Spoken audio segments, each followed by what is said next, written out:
This course is about international law, but as you've probably heard in the teaser, one can be even more precise by saying that it is about public international law. What does that mean? Using the adjective public to describe international law is in contrast to private international law.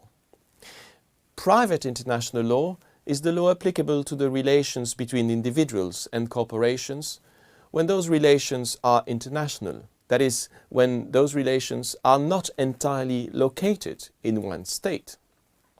Private international law is at issue, for instance, when a Frenchman marries an Argentinian girl in Moscow, they settle and buy a flat in South Korea, have kids in Australia, and they finally divorce in South Africa.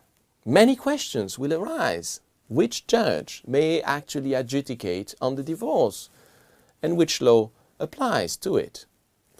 Private international law is also at stake, for instance, if a Chinese company sells goods to a Californian company, and that those goods are shipped on board a Danish cargo, which is insured in Switzerland, and which sinks off the coast of India because of a collision with an oil tanker flagging the flag of Panama.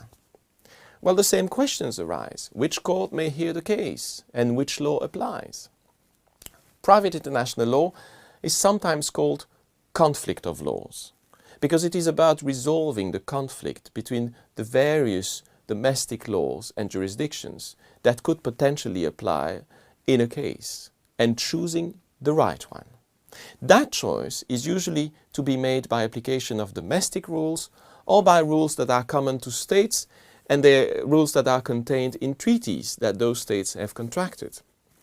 Private international law is a very important field of law today, but this course will not address those transnational private law issues. Rather, the course will address the law applicable between public entities that are engaged in international relations. It will be about the law of what the newspapers call the international community.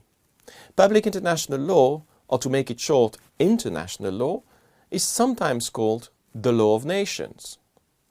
In Roman times, Roman law was applicable between the citizens of Rome, while the law applicable between the Roman Republic, or the Roman Empire, and the tribes and kingdoms of the rest of the world, that law was called jus gentium.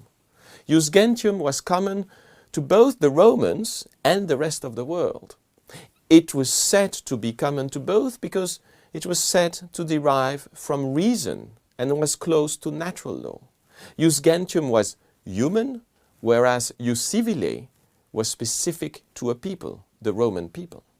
Today, international law is still referred to as le droit des gens in French, or Völkerrecht in German, or Volksrecht in Dutch, which are all translations of the old jus gentium.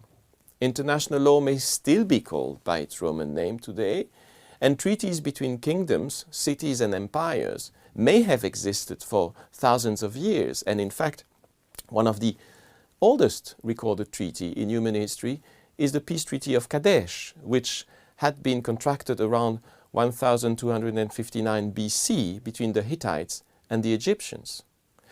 However, the intellectual and structural foundation of international law as we know it today is much more recent. And this is what we are going to see in the next video.